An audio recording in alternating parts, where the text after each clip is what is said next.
Olá, hoje nós vamos conversar em nível de doutorado sobre o comportamento motor e a capacidade visual aplicada à alta performance, um estudo que está sendo realizado aqui em Bauru com o doutor em psicologia comportamental, Sérgio Tosi. Ele é formado em educação física pela Unesp de Rio Claro, fez mestrado em comportamento motor e está desenvolvendo um trabalho que iniciou lá atrás, há alguns anos, no Canadá, e vai contar isso pra gente. Sérgio, obrigado pela sua presença aqui. Eu que agradeço a oportunidade. Vamos começar por elementos básicos para a gente ir tratando da ciência a partir da questão prática no dia a dia. Você fez educação física e foi estudar o comportamento motor depois. Exatamente que situações mais práticas você acabou levando para o nível acadêmico empírico que nos trouxe até aqui, Sérgio? Olha, é uma oportunidade muito boa de dizer, porque uma dificuldade que a gente tem, de maneira geral, é mostrar que a ciência faz parte do cotidiano das pessoas. Então, de experiência prática da minha vida, sou professor de karatê, treino karatê desde criança. E a primeira ideia era justamente treinar karatê e ver se isso tinha algum impacto sobre a arte marcial em si. Então, me integrando na área, me especializando na área de comportamento motor, eu fui percebendo que a compreensão do comportamento expresso, ou seja, aquele resultado de movimento que a gente vê, é o resultado de uso da informação sensorial que se tem, dos aspectos cognitivos e, evidentemente, o efeito da prática sobre os movimentos, né? Ninguém consegue muito bons movimentos com pouca prática, né? Então, um motorista de automóvel demora alguns anos para ficar muito bom, muito craque em dirigir automóvel, né? Você pode pensar no Ayrton Senna, você pode pensar nas pessoas que se dirigem no centro de Bauru, né? Então, a gente também faz pesquisa com condução simulada de veículos, por isso que eu estou comentando. Mas a gente tem várias aplicações para o cotidiano e para o esporte. E, como você destacou aqui, evidentemente, um dos nossos interesses momentâneos é do basquetebol, especificamente na tarefa do lance livre do basquetebol. Tentar entender como é que a informação que o sujeito tem naquele momento exato de decidir no lance livre pode estar combinado com características específicas do controle do equilíbrio, trajetória da mão, etc. Quer dizer, todos os aspectos técnicos, né? Como é que a gente equaciona, explica e procura melhorar todos os aspectos técnicos envolvidos no lance livre do basquetebol, por exemplo. No caso desse exemplo, da pesquisa que vocês estão fazendo, nós temos aqui para traduzir para o leigo pelo menos duas questões iniciais centrais, entre outras importantes. Uma é de que forma a acuidade visual, ou seja, enxergar bem, a capacidade de concentração de alta performance e alta definição, precisão, interfere nisso, e as outras reações motoras, sensoriais, que estão ligadas à questão desse movimento. Bom, a informação visual é das mais ricas que nós temos, né? E você citou a acuidade visual, que é a nossa capacidade de detalhadamente, né, resolver problemas da distribuição espacial do estímulo, vamos dizer assim, né? Se você pega um livro para ler, você tem que focar as letras, as palavras, para você entender. Não dá para você olhar para um lugar e tentar ler com a periferia da sua visão. Você vai ter que colocar os olhos lá em cima. Então, essa capacidade de detalhes da visão é muito importante para tudo no que a gente vê. Mas algumas habilidades motoras não são tão exigentes quanto a leitura, por exemplo. Então, se eu estou dirigindo o automóvel e eu consigo me manter na rua, eu consigo ler a placa, mas talvez não tão possível. Se for uma pequena diferença com o chamado padrão normal, talvez isso não tenha uma implicação tão severa. Tanto é que você aceita alguma variação para conceder a carteira de motorista.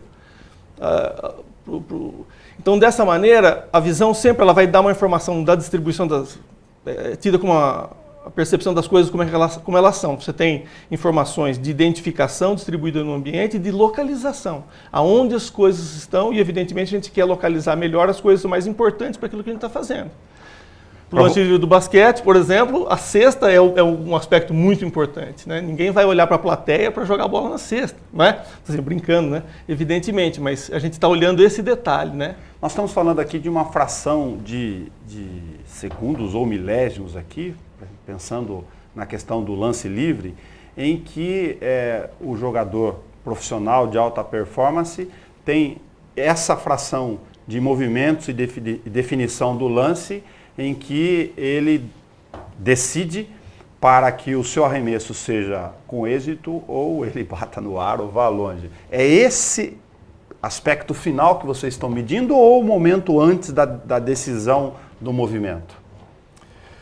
Bom, em princípio, o resultado da bola cair ou não é sempre multifatorial. Milhares de coisas afetam o resultado final que todos estão esperando no esporte, né? A gente quer entender quais são as coisas mais importantes e, inclusive, quais são as coisas a serem treinadas e como treiná-las. Isso é fundamental. Então, porque todo mundo que olha do ponto de vista técnico, assim, bom, mas será que a mecânica da mão está correta? É evidente que você tem que melhorar a mecânica de como soltar a bola para dar uma trajetória parabólica, para a bola cair apropriadamente. Mas o fato é que existem aspectos que não são treinados e que precisam ser entendidos. Quanto tempo você olha na ponta do aro ou no meio do aro e etc., pode ser um aspecto fundamental, é o que a pesquisa que a gente está conduzindo tem como fundamento, né?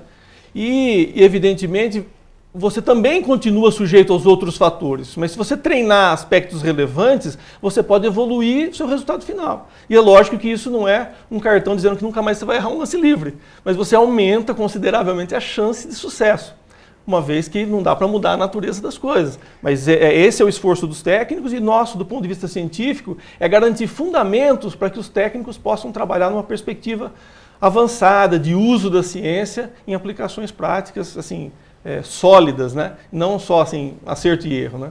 Por isso que depois de você estudou graduação em Educação Física lá na Unesp de Rio Claro e mestrado em Comportamento Humano, você teve a sorte, me permita a expressão aqui, de estudar o doutorado em Psicologia do Comportamento com a John Vickers no Canadá. Vocês iniciaram lá atrás uma parte do teste para a gente chegar depois na novidade nesta fase dele aqui. Para detectar através de aparelho, ou o que esse aparelho traz de informação com esse teste lá na origem? Então vamos por partes aqui. O equipamento. O equipamento que é o chamado Eye Tracker, ou um equipamento que faz a busca do olhar do sujeito, consegue medir a localização do olhar ao longo do tempo, numa certa cena, né? Ele é um sistema tem uma série de outros métodos de medida, mas esse é feito para situações dinâmicas, por exemplo, dos esportes. Sem interferir, né? Sem, por exemplo, grudar coisas no olho das pessoas, uma série de técnicas que incomodariam um atleta certamente, seriam muito pouco funcionais, né? Tem outras técnicas hoje, por exemplo, para medir o cérebro, que não se adaptam aos esportes, né? Esse tipo de equipamento ele é muito prático e ele basicamente mede, então, a localização do olhar, onde a pessoa está olhando no espaço a cada instante. Então a gente tem o resultado final, vamos para ser simples, um vídeo que tem um cursor lá, horizontal e vertical, marcando exatamente aonde a pessoa está olhando naquela cena, naquele instante. Esse é um sistema chamado sistema de reflexão na córnea. Junto com a câmera que filma o olho, vem uma luzinha que localiza a posição da cabeça naquela cena do olho. E existe um reconhecimento automático de características da pupila e dessa luzinha.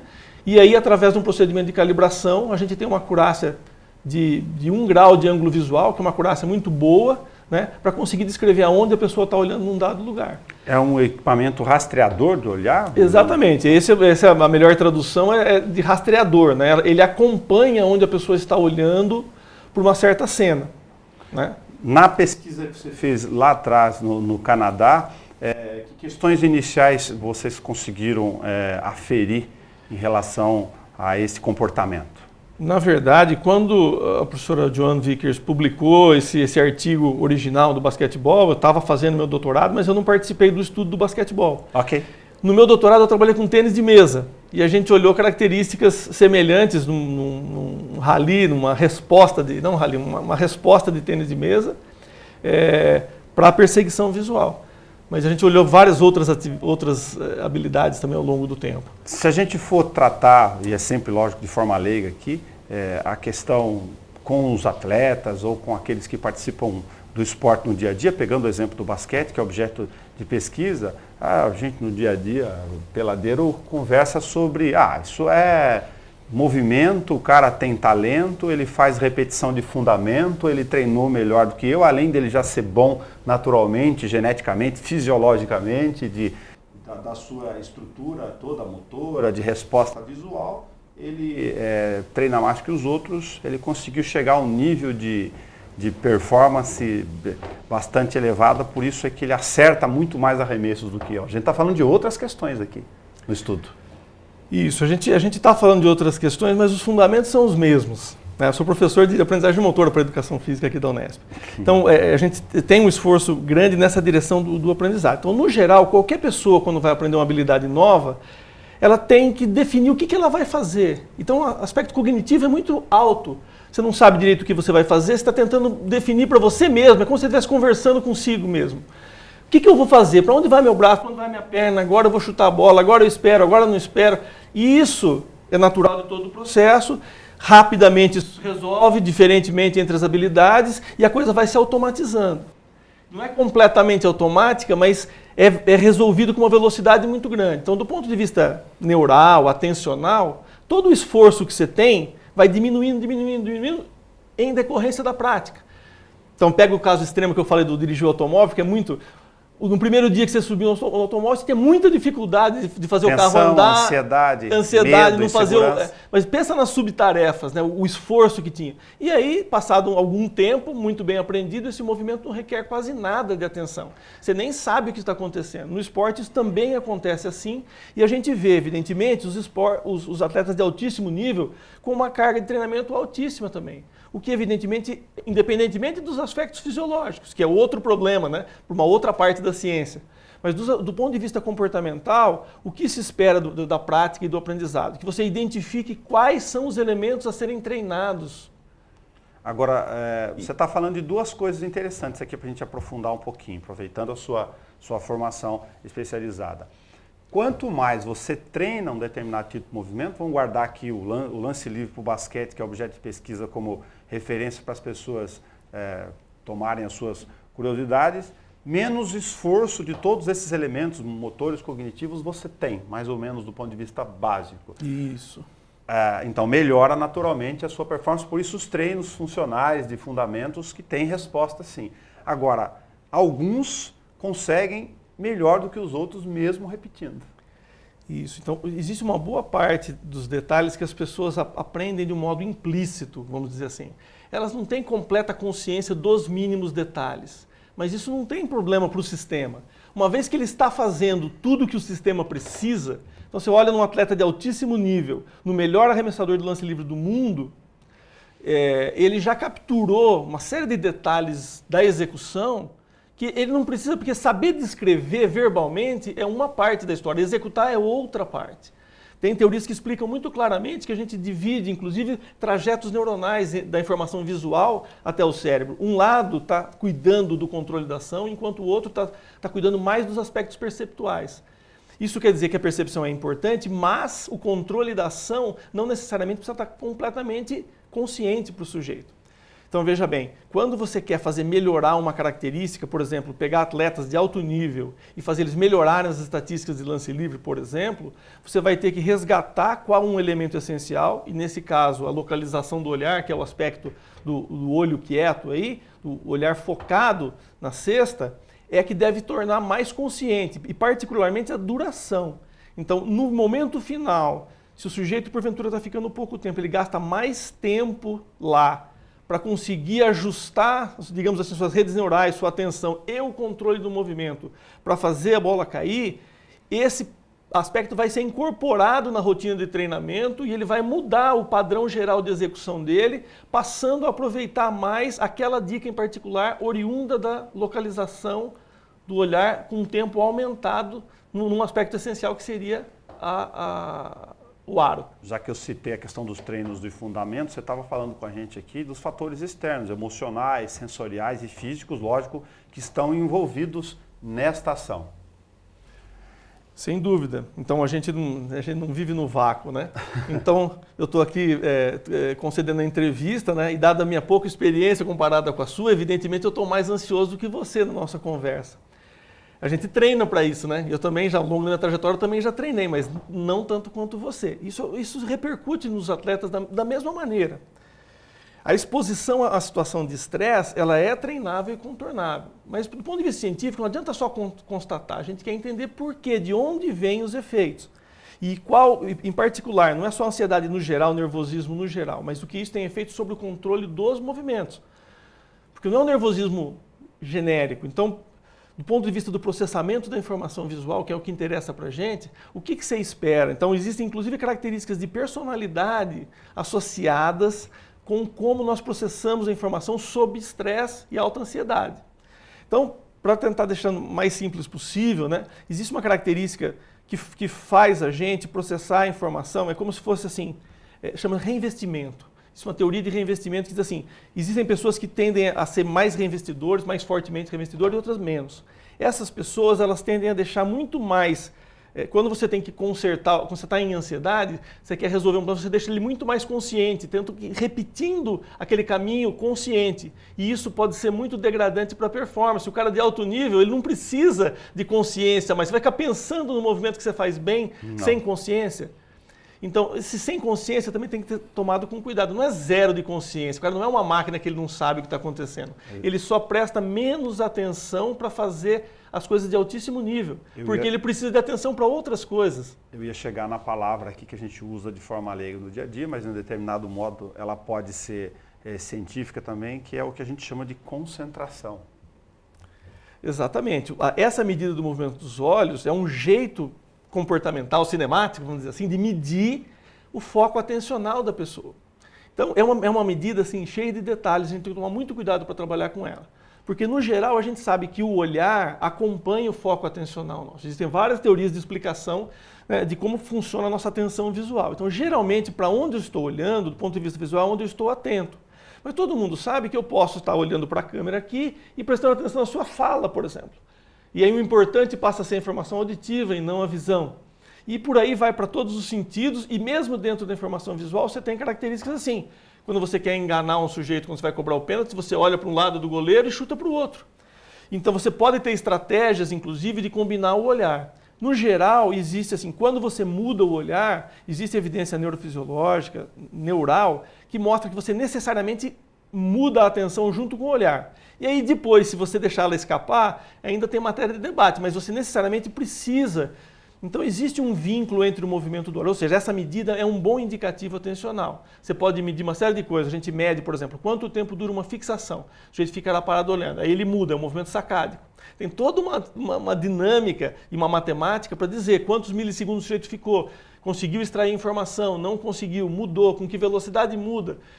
É como se fosse uma edição de vídeo, por exemplo, fixou no ponto 2. Esse movimento sacádico rápido do olho deixa a imagem toda nebulosa na retina. E a gente como se fosse editar, a gente corta fora essa imagem, fenomenologicamente você não sente aquela informação toda ruim. Você vai do foco 1 para o foco 2, mas você acabou registrando um pouquinho daquela informação. De todo modo, né, esse uso da informação visual aí está sempre combinado com a atenção. E aí, na maneira mais explícita de controlar o movimento, você precisa ver quais são os aspectos relevantes para você focar. Porque você pode ter aprendido a se comportar de uma maneira eficiente, mas se você vê que o resultado não está tão bom, você tem que desvendar aonde do ponto de vista técnico, pensando no técnico do basquetebol, aonde é que o sujeito tem que melhorar, por exemplo, a localização do olhar, ou melhorar a mecânica do arremesso, ou melhorar o equilíbrio do arremesso. Logo, você está acrescentando para a gente aqui que da experiência lá atrás que você teve no doutorado no Canadá, ou acompanhando, aplicado agora ao basquete, vocês estão no teste de visão e também incluindo o equilíbrio como elemento adicional. Então, é bom você perguntar disso, porque mostra a novidade, a gente sempre procura desafios novos, né? Então, a professora Joan Vickers, minha orientadora de doutorado, felizmente ela pôde vir para um congresso que a gente organizou na Unesp aqui agora em agosto, e ficou mais uma semana depois, com o patrocínio da FAPESP, para a gente trabalhar num projeto específico. Então, desse do basquetebol. A novidade do momento é que nós estamos olhando para a combinação do equilíbrio corporal com essa informação do movimento dos olhos. Então, basicamente, nós estamos preocupados em avançar o conhecimento, a gente já sabe, porque já existem uns 30 anos esse conceito, existem pesquisas sólidas já sobre isso, do potencial que tem de tanto explicar quanto melhorar. Existem estudos feitos com treinamento desse olho quieto, dessa variável que é a duração da fixação num certo local relevante. Só para pegar, olho quieto é essa questão central da teoria, uma palavra-chave aí, de quanto tempo você fica nesta concentração de atenção específica perfeita do movimento. Isso. Logo antes, iminentemente antes de soltar a bola, por exemplo. Ok. Antes de uma ação relevante mais rápida. Legal. E é isso que a gente está fazendo, tentando olhar para o equilíbrio junto com os movimentos dos olhos. Acrescentando o equilíbrio, porque naturalmente aqui, por uma questão de observação leiga natural, a pergunta científica que a gente se faz é pera lá, estamos falando do olho, mas se a postura do cara for incorreta para aquele tipo de movimento, se o pé dele for torto, a gente faz isso no dia a dia e verifica. A junção das duas coisas pode ter uma resposta mais interessante. Exatamente. Então, existe todo um estudo sobre a dinâmica do equilíbrio, né? E evidentemente os aspectos mecânicos são muito importantes, mas nós olhamos os aspectos sensoriais também. Então, por exemplo, você sabe que a cabeça é muito pesada no corpo. Você tem que manipular a cabeça por uma localização boa. E o olho se mexe livremente com muito pouco efeito mecânico. Muito embora exista, mas é mínimo, né? Dada a velocidade com que o olho se movimenta. Então, essa combinação, que é um requinte para a gente obter informação visual de boa qualidade, precisa ser incorporada nas explicações dessas de alto nível, de como o sujeito consegue sucesso nas ações. Então, olhar para o equilíbrio não é um fator adicional, é a base de tudo. Você precisa de equilíbrio mecânico para ter equilíbrio informacional, vamos dizer assim. Sérgio, nesta etapa vocês fizeram, com a presença da professora John Vickers, que você falou, do Canadá aqui em Bauru, uma série de colheita de dados com o uso do equipamento rastreador de olhar para analisar essas questões de dados do olhar quieto com o basquete aqui de Bauru profissional? Isso, nós trabalhamos com os times da base, Ok. né?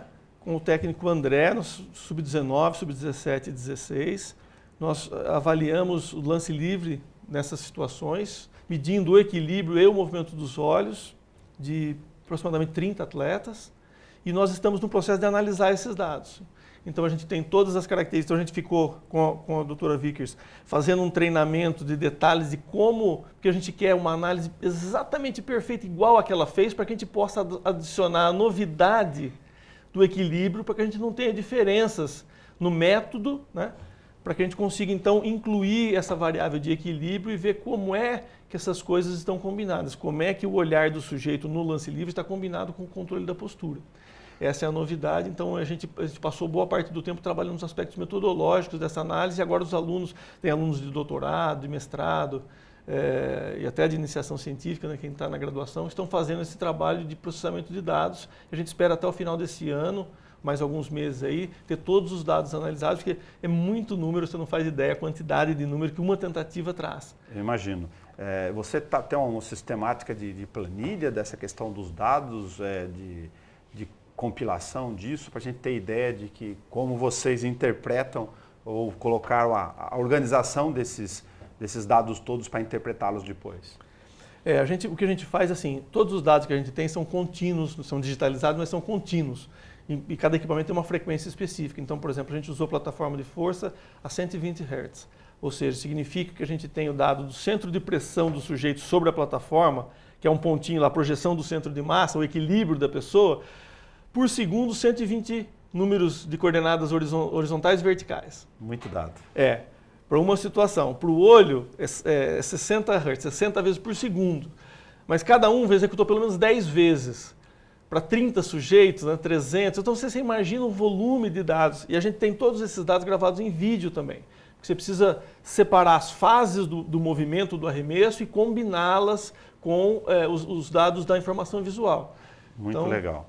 Essas informações são sempre importantes para que a gente consiga vincular todo esse critério numérico ao que está ao comportamento aparente, né? Juntar, inclusive mostrar para os atletas e para os técnicos depois como é que as informações foram obtidas e a que resultados nós chegamos. Evidentemente preservando todos os aspectos éticos.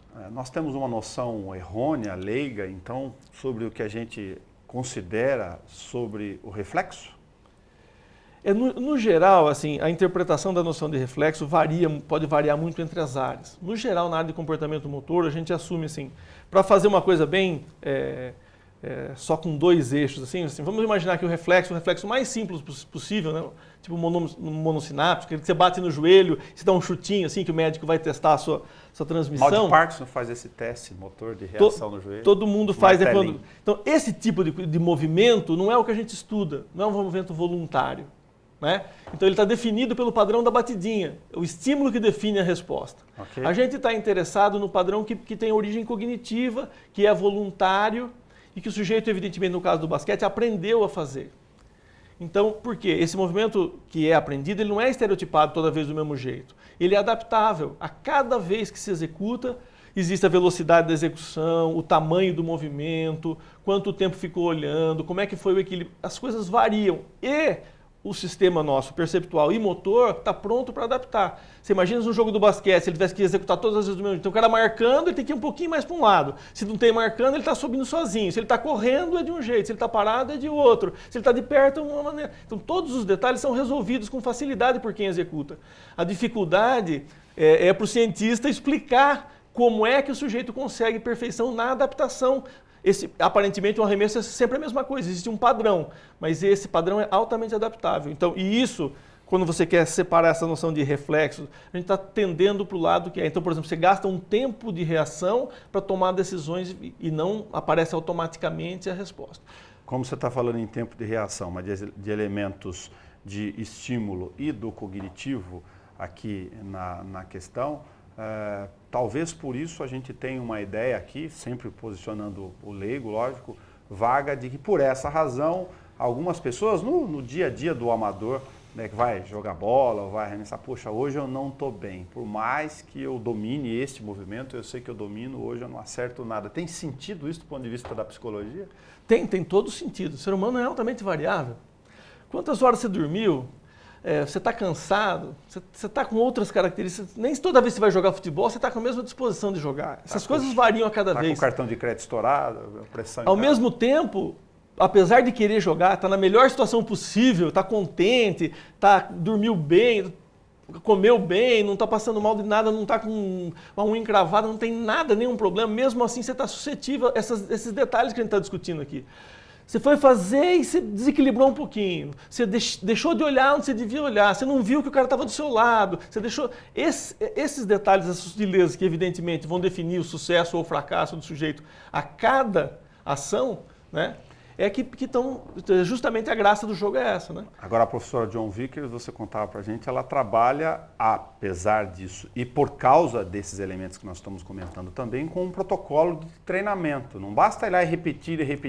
É como fazer. Tem uma série de elementos científicos aí nessa história. Exatamente. Então a gente faz num primeiro momento, por exemplo, no caso no grupo específico, você quer identificar exatamente se você tem caracterizado aquela noção de quiet eye, se de fato os sujeitos gastam mais tempo no acerto do que no erro, nos sujeitos mais experientes do que nos menos experientes, mas ao mesmo tempo, esse processo de treinamento tem um checklist bem definido, você tende a mostrar para o participante como está sendo a performance dele e onde ele deveria melhorar, do ponto de vista da localização do olhar. E esse é o aspecto treinável que deve dar aumento de competência para o sujeito.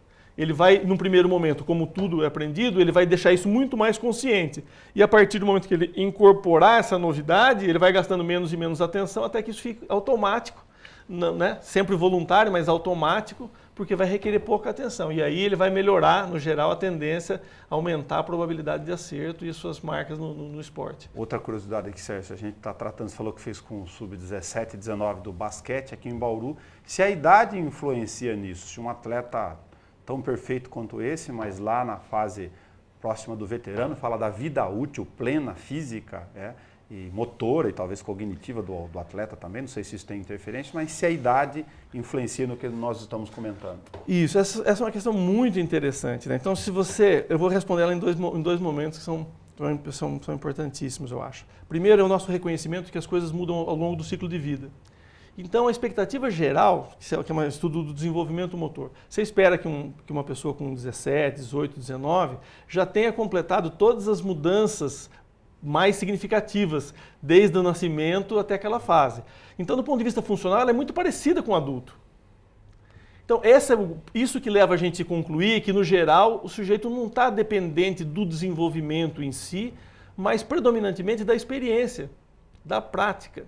Então, por outro lado, o outro lado da resposta é o seguinte, sei lá, considere o melhor atleta, o nosso melhor atleta de Bauru, o melhor atleta do mundo, o Michael Jordan, que ficou na história, quem você quiser. Esse cara, no melhor momento da carreira dele, ele não aprendia mais nada.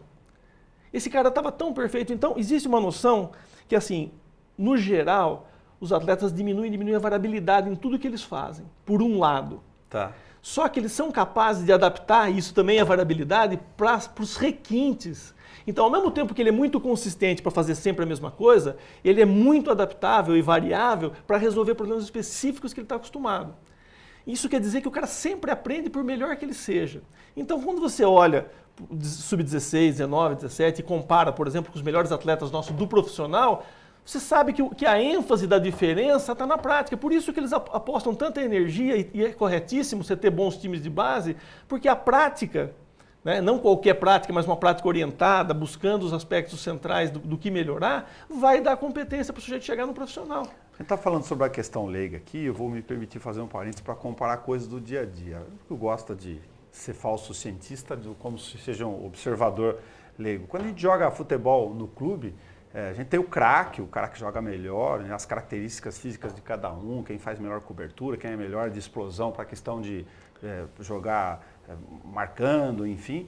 E tem o sujeito lá no meio que tem o que a gente chama de noção periférica. Né? Fala, puxa, mas aquele cara é diferenciado. Além dele ter o bom fundamento do domínio e do passe na bola, ele consegue enxergar coisas do lado, ou tem níveis de percepção ao redor dele que a gente não tem. E aí a gente classifica ele de forma equivocada como craque. Na verdade, ele tem outras habilidades que eu não desenvolvi eventualmente. Então, só fazendo uma coisa que você falou no início da sua fala, assim, a ciência tem que estar no cotidiano, né? Então, o cientista é o cara que consegue explicar o cotidiano. A ciência não é separada, isso é fundamental para a gente comunicar com a sociedade. Sim. Cientista não é o cara que fica aprisionado. É o que nós estamos fazendo aqui. Exatamente. Então, ou seja, as questões do dia a dia são as mais relevantes, não é o contrário, eu que venho contar para vocês quais são as questões importantes. De todo modo, então, voltando ao ponto que você levantou,